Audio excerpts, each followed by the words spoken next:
Hey friends, I'm Michael Kingswood. It's story time.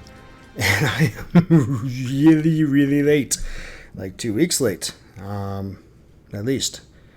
I've sucked at podcasting the last few weeks. See, I spent a week in Vegas and said I was going to do a podcast then, and I didn't.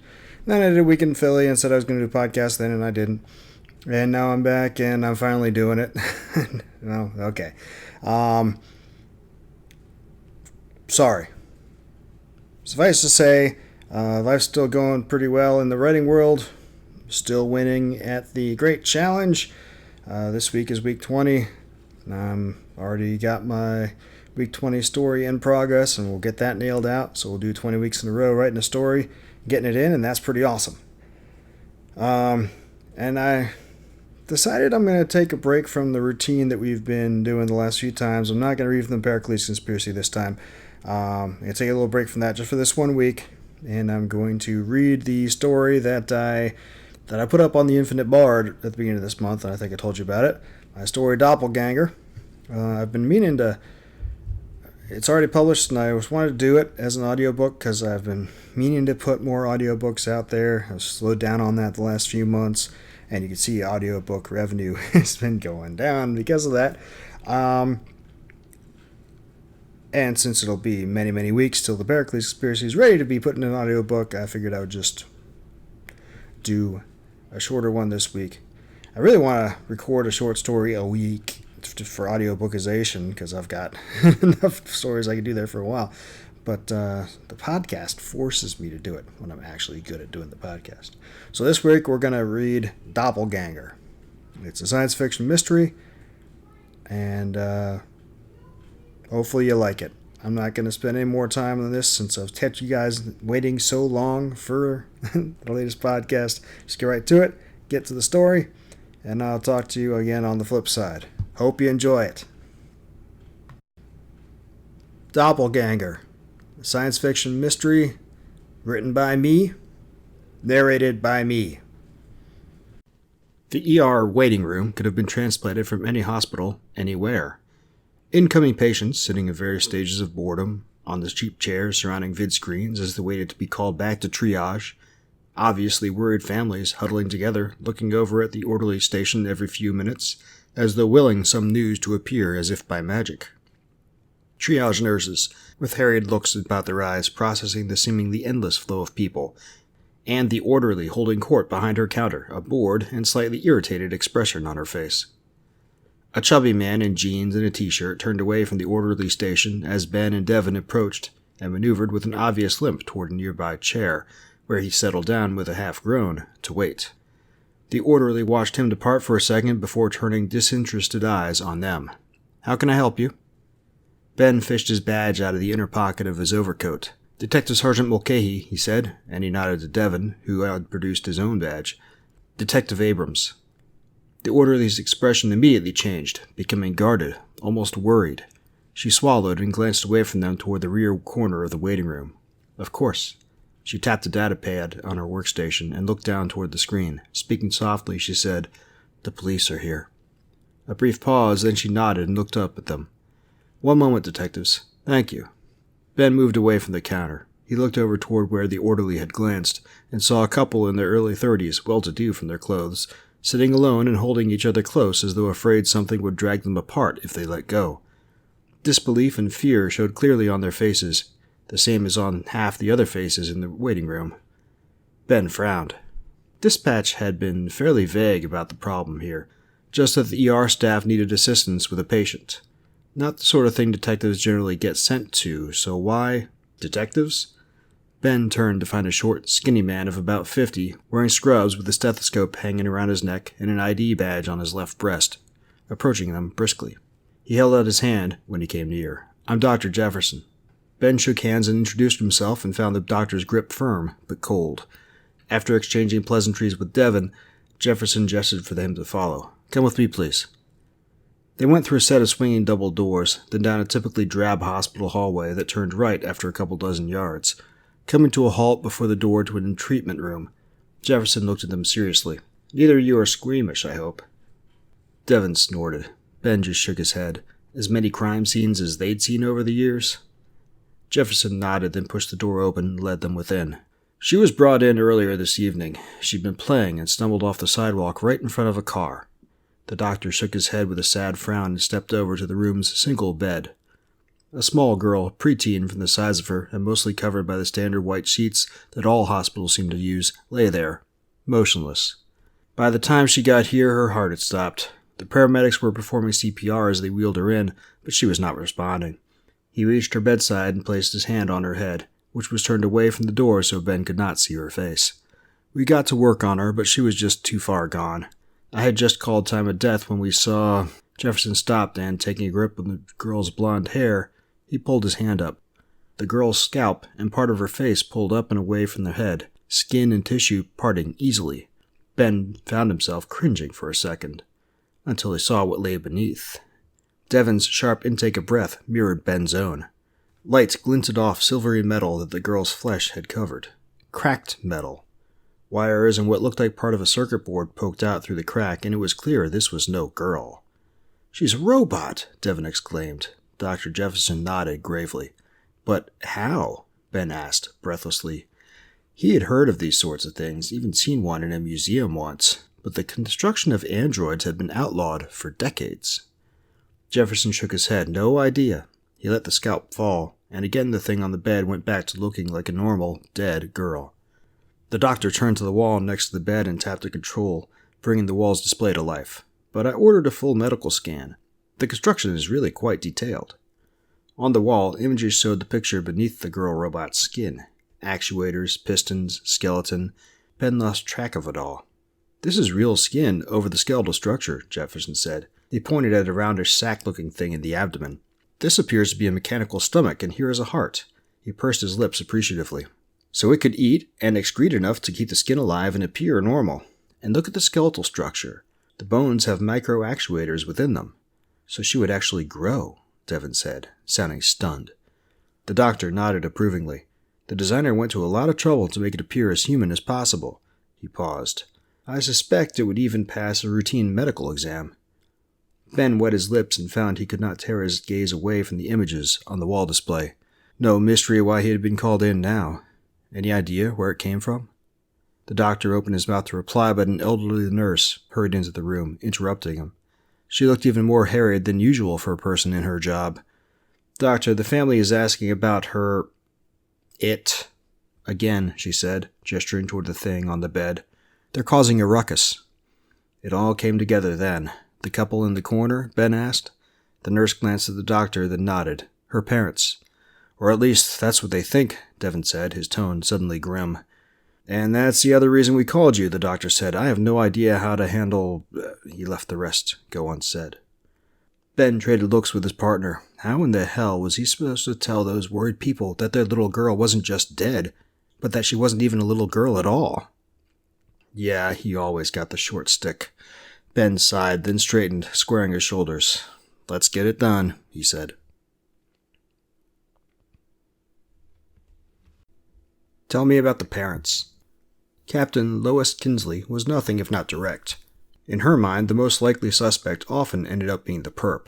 In fairness, from what Ben had seen, this tended to be true more often than not, but this time it was clear she was barking up the wrong tree.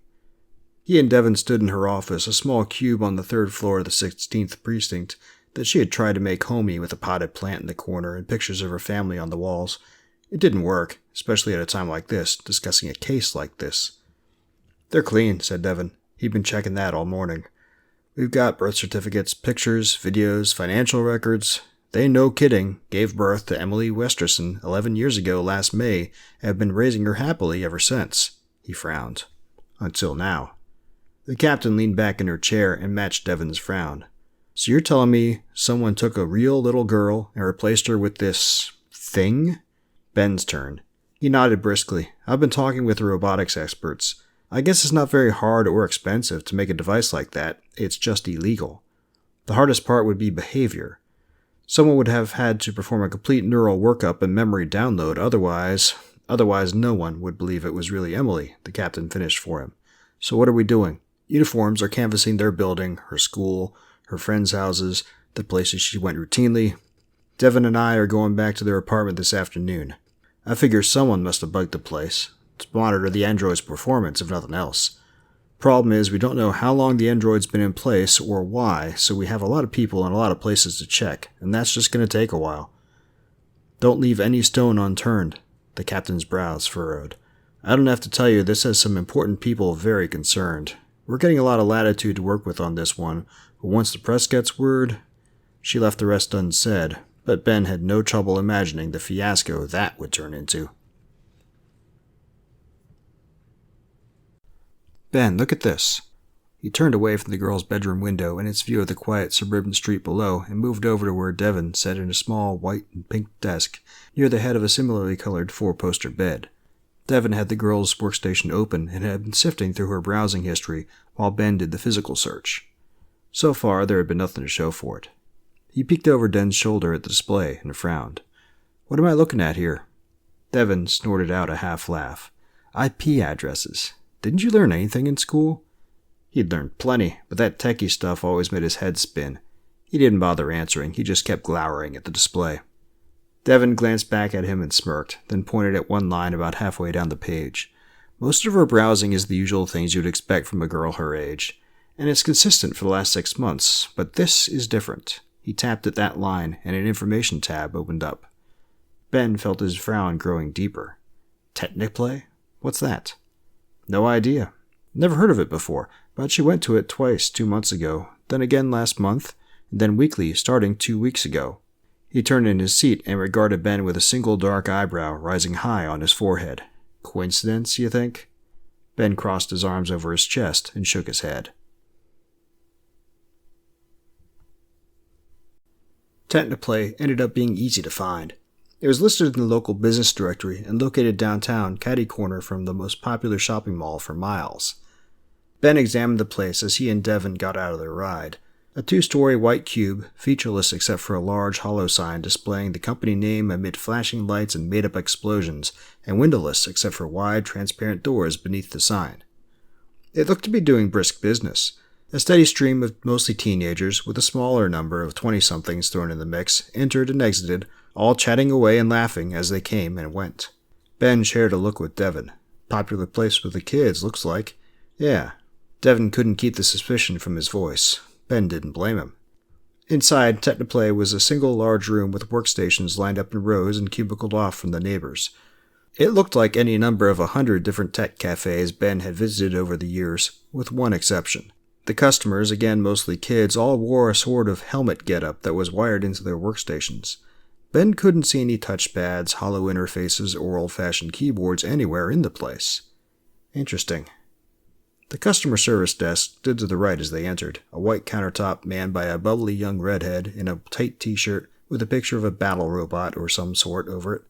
She beamed a smile at them as they approached. Welcome to Technoplay. How can I serve you today?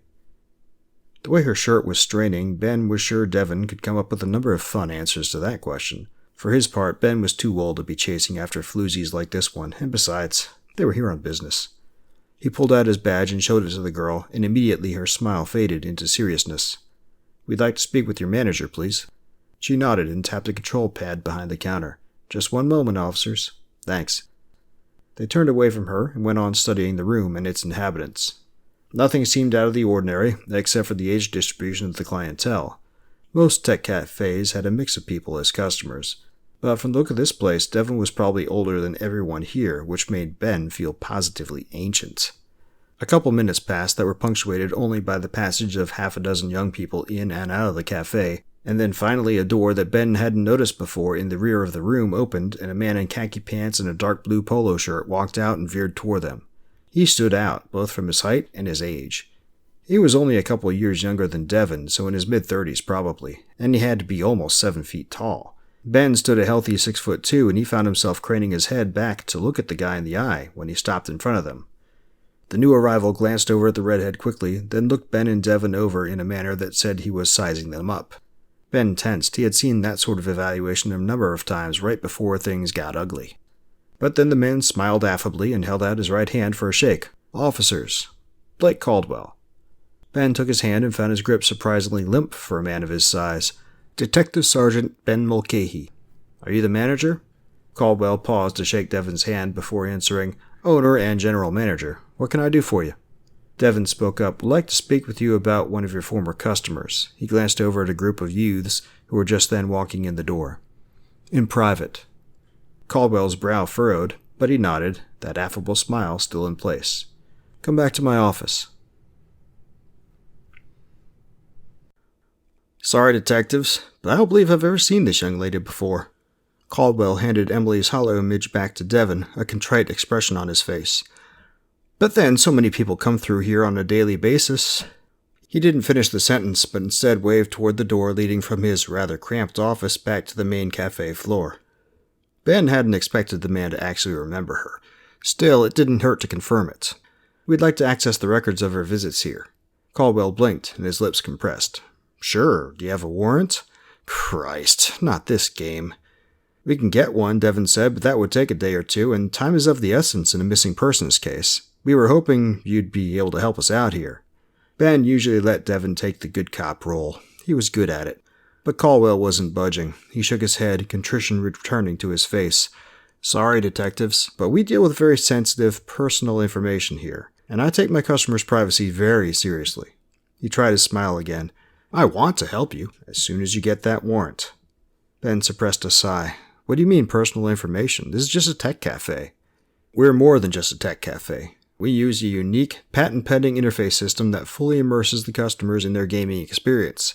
His eyes lit up and a smile returned to his face, but this one was more eager, more genuine than the one he had put on before. It really is a one-of-a-kind system. What is it? Devin sounded genuinely interested. I can't go into the details, Caldwell said. You understand. To keep it simple, we stimulate the customer's sensory neurons so they actually experience the game world as if they were really there. Devin's eyes widened and he grinned broadly. I didn't realize that sort of thing had been approved for civilian use yet. Neither had Ben. He distinctly remembered the full immersion simulator training scenarios he had run back in his Marine Corps days. They had been good, when they worked. But most of the time the damn things were broken, or some glitch made them freeze up in the middle of a scenario. He recalled hearing that the Corps had stopped using them for that very reason. They had also been proprietary and highly classified military equipment. Something about the security risks inherent in the sensory interface and the simulations themselves prompted the feds to outlaw their use in civilian applications. Caldwell gave a little shrug. As I said, it's a unique system. I assure you the appropriate authorities are aware of it and have given approval. Which meant what, exactly? Whatever, this was all interesting, but Ben wasn't there to talk about the latest in game tech. He could tell that Devin was about to get suckered further into the discussion, though, so it was time to cut this back to brass tacks. He cleared his throat and stood from the small chair he had been sitting in. We'll be back with that warrant. Devin gave him the briefest of confused looks, but stood as well. Caldwell narrowed his eyes, but his lips resumed their earlier amiable pose. He rose and shook their hands in turn. I'll look forward to it. Ben knew a lie when he heard it, and that, right there, was a big one. The precinct detective's office was abuzz with the usual activity as Ben and Devin walked in, after stopping by the district attorney's office to file for a warrant. They needed to check on the uniform's canvassing efforts, and besides, Ben had left his lunch in the office's communal fridge. It just cost too damn much to eat out all the time. What do you make of that Caldwell guy? Devin asked as they approached their desks, set up opposite each other just like in every cheesy police show Ben had ever seen. He's into something dirty. Maybe not related to our girl, but something. Devin crooked an eyebrow at him. Nothing wrong with wanting a warrant, bro. Ben gave him a level look and was about to reply when the captain's door swung open and she stuck her head out. Mulcahy, Abrams, my office. Christ, what now? Ben exchanged a long-suffering look with Devin, then stood to answer the summons. The captain was not alone in her office when they entered. A fit man in his early 30s with a mop of black hair and sharp, dark eyes stood at the other side of her desk. He wore a bland navy blue suit, white shirt, and a matching dark tie. Oh, wonderful. A Fed. Close the door, the captain said, and then waited for Devin to comply before proceeding. This is Special Agent Jackson, FBI. Jackson grinned in a manner that Ben supposed was meant to be friendly, but only made it to smarmy before stopping cold. Detectives, great to meet both of you. He even sounded like a jerk. They exchanged handshakes all around, then experienced one of those awkward silences that always happened when one party was about to say something the other won't like. Ben cleared his throat. "Okay, Agent Jackson, what's the deal?" Jackson's smile faded a tad. "I need you guys to lay off Blake Caldwell." Devon's eyebrows climbed high on his forehead. Ben's followed. They traded surprised looks. "Wow, that was fast. We only saw him 2 hours ago." "Yes, well, word gets around," Jackson replied. "We have an informant in his organization. Not 10 minutes after you left his place, he started placing calls and shaking things up. The informant was leading us to evidence of something huge, and now that's all been lost." He poked a finger first at Devon, then at Ben. "Thanks to you two." Ben had to restrain himself from leaping over the captain's desk and beating the snot out of the guy. "Now look, you," the captain interrupted. "Just listen, Ben." Ben cast his "you dumbass" glare her way, but the captain just returned it with her trademarked calm and level stare. He ground his teeth, feeling his scowl deepening for a long several seconds. But, hang it all, she was right. Fighting the feds wouldn't solve anything. At last, he nodded grudgingly and looked back Jackson's way. "What do you want him for?" Jackson looked between Ben and the captain as though assessing the situation's stability. Then, after a moment, he shrugged. "We don't have anything specific. But there's always something shady going on near him, or it seems. Caldwell has high-level friends in DoD and Commerce. That's how we got approval for Technoplay. Because of those contacts, we've been proceeding very carefully." He raised an eyebrow to accentuate the words. Ben nodded. "I can understand that. So you see why I need you to back off. If he gets too spooked..." He didn't say the rest, but then he didn't need to. Not only would Caldwell close up shop or change things up enough that the Fed's case would be completely blown, but he would also go to his protectors, and Lord only knows what would happen then. "Still, I got a missing girl here, Jackson." "I know. We got a team from the field office coming down to take over in a couple hours. But in the meantime, leave Caldwell alone." That gave Ben pause. FBI getting involved in a missing person or kidnapping wasn't unusual, but they sure took their time with this one. "You think Caldwell's business, whatever it really is, has something to do with my missing girl." Jackson frowned slightly, but didn't say anything. Damn it. This was no time for interagency shenanigans. He leaned forward, staring hard at the Fed. What the hell is this guy really into? Jackson's frown deepened. He opened his mouth as if to speak, then stopped and shook his head. "Just drop it, detectives. This is above your pay grades. Hell, it's above my pay grade." He returned Ben's stare in kind. "When our team gets here, give them what you got on the case, and let it go." Jackson turned and gave the captain a look. She nodded at him, then he walked around the desk toward the door. Devon stepped aside to let him pass, and Jackson nodded thanks. Then he left and took Ben's case with him.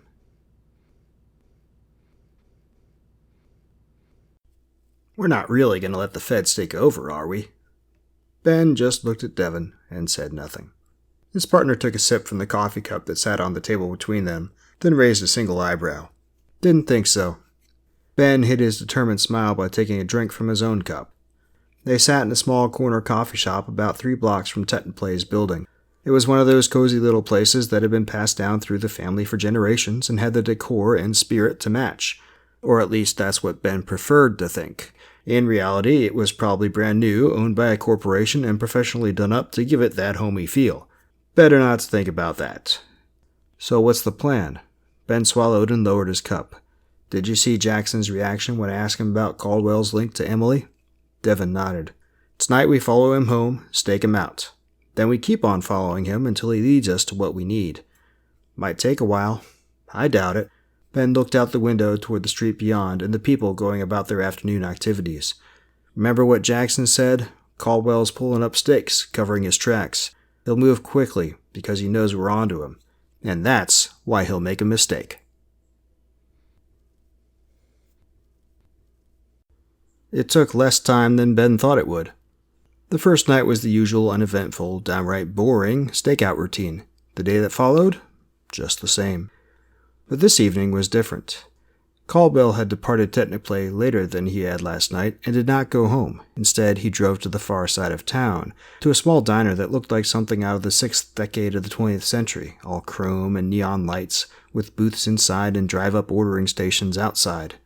Ben felt his mouth watering as he sat in his ride half a block away, watching Caldwell slide into a booth near the front windows through low-light-equipped gyronoculars. His only dinner was a bag of chips and the cold-cut sandwich in the bag next to him. Probably Caldwell was getting much better than that in there. He glanced away from the gyronocular lenses and down the street to where Devon sat in his ride, facing the opposite direction. They had set up this way to minimize Caldwell's ability to make them, and also in case he met with someone. One of them would be able to follow the new guy, the other, Caldwell. And looky here. Another guy entered the diner and moments later sat at the same booth where Caldwell had just ordered his dinner. Ben squinted and adjusted the zoom control to better get a look at the guy. He was shorter than Caldwell, but that wasn't saying much. Muscular, with narrow features and eyes that constantly moved, scanning the room. He wore a leather jacket over a collared shirt. Maybe had a piece in his shoulder rig. He looked the type to be carrying. The new guy and Caldwell spoke briefly, and Ben wished he had been able to get an audio bug onto Caldwell's person. But without that warrant, Ben couldn't risk being caught doing something that blatant. He might be stubborn, but he wasn't stupid. The two men talked for a short while longer, then, just as the waitress was returning with Caldwell's dinner, the second man stood up to leave. He hadn't even ordered a cup of coffee. Ben tapped his communicator, which was woven into the collar of his shirt. Devon. Yep. Devon's voice came through the communicator into the implant in his ear, sounding as though he was sitting next to Ben in the car. Stay on Caldwell. I'm going to follow this guy, see where he goes. Roger. The man exited the diner and turned left. Ben lowered his gyronoculars as the man walked past his ride on the other side of the street and sunk lower into his seat. It felt for a second as though their eyes met, but then the man passed him by. He continued to watch the man in the vehicle's rear view as he got into a car, started it, and sped away. Ben started his car and carefully made a U-turn, then set off after the rapidly shrinking taillights of the stranger's vehicle. Who might you be, and what are you up to? He couldn't help but grin as he drove into the night. A warehouse on the outside of town, typical in every possible way. That's where the new guy went. He stopped his car half a block from the warehouse's entrance and strode from shadow to shadow between streetlights. Ben did not stop driving. He passed the guy as he was walking down the sidewalk, turned right at the next intersection. He stopped halfway down the block and turned off his engine, securing all the lights. Then he waited for a moment. The guy did not come around the corner, so he had either gone into the warehouse or he'd doubled back. No way he had just doubled back. Ben got out of the car and hurried to the corner of the building. He reached into his coat and loosened his weapon in his holster, then touched his communicator again.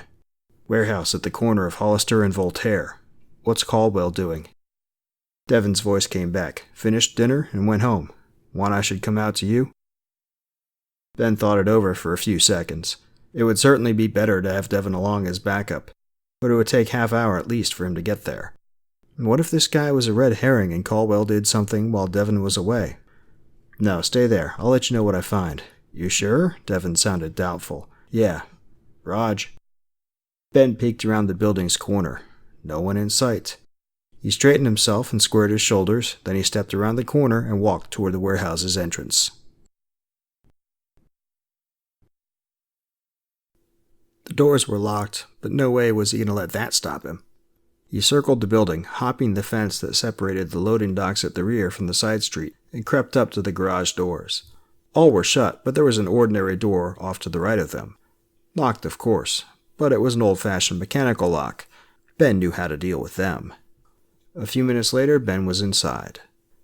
The place was dark, silent, and, apparently, empty. Yeah, like hell.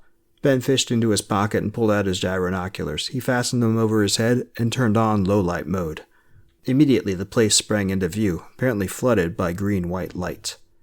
The main area was long and broad, probably 200 feet across and half again as many deep, the ceiling a good 20 feet high. Shelves, mostly empty, lined the length of the building. But there were no people. Maybe the new guy hadn't come in here after all. Damn. Ben stalked down one of the aisles between shelves and spied nothing. And more nothing. He completed the trek up the aisle and turned down the next one. Screw this, there was nothing here. Time to get the hell out of here. Halfway down the aisle, his low-light vision flared brightly as light shone out, unexpectedly. Ben froze and dialed back the gyronocular's gain quickly. There, back at the rear of the building, where he had just been, and over to the left, someone had opened a door, and then the door shut, cutting off the light source beyond. Footsteps, soft but easy to hear in the silence, moved down the aisle next to the one Ben occupied. He crouched down quickly, being careful not to make any sound, and scrunched up next to the shelf, trying to minimize his profile in the darkness. If the other person had low-light equipment, it might not do much good. He'd just have to wait and see. The unknown person continued down the aisle. As the person drew alongside Ben's position, he held his breath, not daring to make even the smallest sound. Then the person was past, heading for the front entrance of the building. Ben remained still until the person reached the front and opened the door. As soon as the door closed, Ben straightened and hurried to the back. Part of his mind screamed for him to just get out the back door while the getting was good and before his luck ran out. He was in here illegally, after all. The rest of him said to hell with that. He had a case to solve. So instead of the rear exit, he moved over toward the other door, the one he had missed in his initial scan, the one the mysterious person had come from. The door was unlocked. The light beyond was out. The person must have shut it off before closing the door. Ben crept inside and closed the door behind him. Then, doffing his gyronoculars, he switched the lights on. His breath caught in his throat. The room was small compared with the rest of the warehouse, only 30 feet by about 15 feet, and it was filled with horizontally mounted stainless steel cylinders with built-in electronic displays showing numerous numbers and graphics that looked oddly familiar. Each cylinder rested on casters, so it could be moved, and each had a frosted-over window at the end closest to the wall. Ben moved toward the nearest cylinder and looked in the window, and his blood went to ice. Inside the cylinder was a young man, deeply tanned and handsome, and asleep. Or rather, in suspended animation. Now Ben realized what the readouts were. Medical displays, showing the boy's vital statistics. Were these all full? He quickly moved down the room, checking the windows. All were occupied, save for the last 3, and in the final occupied cylinder, he had to call up the picture on his Palm computer to make sure, but yeah, it was her, Emily Westerson. He reached up to his collar to activate his communicator, but froze when he heard a metallic clack behind him, followed by a low voice that sounded amused and cold. Well, well, well, what have we here? Ben turned around. Slowly, brother. Don't want a hole in your head, do you? He slowed down, but continued turning around. The new guy from the diner stood there, just inside the doorway. And yep, just as Ben thought from that clicking sound, he had a great big handgun in his right hand, pointing right at Ben. The guy smirked. So, what are you, a cop? Ben shrugged, inwardly cursing his stupidity at not waiting for Devon's backup, but working very hard not to let his consternation show. Detective Sergeant Ben Mulcahy, you? The guy's lips turned upward in a sardonic grin. Oh, just a guy who doesn't appreciate cops sticking their noses into his business. He thumbed back the hammer on his gun. Ben rolled his eyes. Like any gun made in the last century or so was only single action. Being a little dramatic, aren't you? If you're gonna shoot, just shoot. The guy actually laughed. Don't mind if I do. Ben leaped to the side just as the gun went off. It felt like a hammer struck him in the hip, and he spun in mid-leap, landing on his back instead of his side. He slid to a halt on the floor between 2 of the cylinders, and had a second to inhale before the pain struck him. He gritted his teeth. With one hand, he dug inside his coat for his gun. With the other, he tapped his communicator. Need you, brother, Ben said as clearly as he could without screaming. Thought you would, came Devon's voice. Be there in 5. Right then, Ben didn't care about the fact that his brother had disregarded his instructions. Room at the back of the warehouse. Shots fired. Hurry. He tried to sit up, gun in hand, but his hip screamed out at him and he couldn't rise. Come out wherever you are, said the guy with the gun. He was walking slowly forward, toward where Ben lay. Okay, Ben said. He raised his gun and sighted in on the guy's leg, clearly visible between the cylinder's legs. Or he tried to anyway. His hand shook, and the angle was awkward as hell. He pulled the trigger. Of course, the bullet missed, but the guy gave a little yelp and scampered off to the side, so at least the miss brought Ben some time. He pushed with his feet and moved himself further away from the center aisle between the cylinders. His head struck the wall, and he pushed some more, gritting his teeth as he forced himself to sit up. Well, halfway sit up anyway, but it beat lying prone. Where did that guy go? Ben looked around. He couldn't see his attacker, which probably meant he was crouched down behind one of the other cylinders. He took a moment to look at his hip. That was a fair amount of blood, and it was flowing pretty freely. Even if the gunman didn't finish him off, he was going to need medical care, and soon. He touched his collar. "Where are you, man?" "Front door's locked." "Just break the fucker down, or Rhett." Another shot rang out, and a bullet ricocheted off the wall near Ben's head. He allowed himself to slide down again, and his throbbing hip seemed to let out its own sigh of relief. "Backup's on the way," Ben said loudly. He still couldn't see the gunman. "You better get while the getting's good." "So is mine," came the reply. "Want to take bets over who gets here first?" Crap. Ben didn't want to take that bet. He lifted his head and tried to look around again. Nothing. Wait. There. Movement between the cylinders 3 places down, and he dropped his head again just in time for the bullet to miss high. Immediately, he raised his gun and his head and returned fire. 3 shots in the general vicinity of the gunman. A loud curse advertised that even if he hadn't scored a hit, he'd at least made things tough on the guy. Ben looked to the right. The next cylinder was empty. The casters near the aisle rolled free, but the ones near the wall were locked. If he could unlock them... He rolled over onto his side, gritting his teeth at the pain as his weight came down onto his wounded hip. He fumbled with the casters on the legs closest to the wall. The first, the closest, unlocked with ease. The farther... Damn it, the thing wouldn't budge. He tried again. Another shot rang out just as the lock flipped. A hammer blow struck just below his left shoulder blade, and Ben cried out. He smacked his face into the cylinder's leg. That hurt. Somehow it actually hurt more than his right hip that second. And more than his back, thanks to the vest Ben always wore. Footsteps behind him. The gunman. "This has been fun and all," said the gunman, sounding far less than amused, but Ben didn't let him finish. He took hold of the cylinder's leg and pushed with all his might. The damn thing was heavy, but it moved easily now that the casters were unlocked. Slowly at first, but then more rapidly, the cylinder moved away from the wall. Ben rolled back onto his back as the cylinder rolled away from him. He was gratified to see the gunman standing there holding his weapon, pointing right at Ben's chest. The cylinder rolled right toward him, and the gunman's eyes went wide. He fired just as the cylinder struck him in the side. The bullet went wide, and Ben grabbed up his gun again. His shots hit. 2 in the chest, 1 in the head. The gunman fell, and that was that. Except for Ben's hip.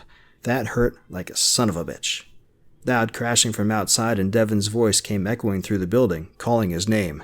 Ben tried to respond, but right then all he had the energy to do was lie there on the tile and hurt.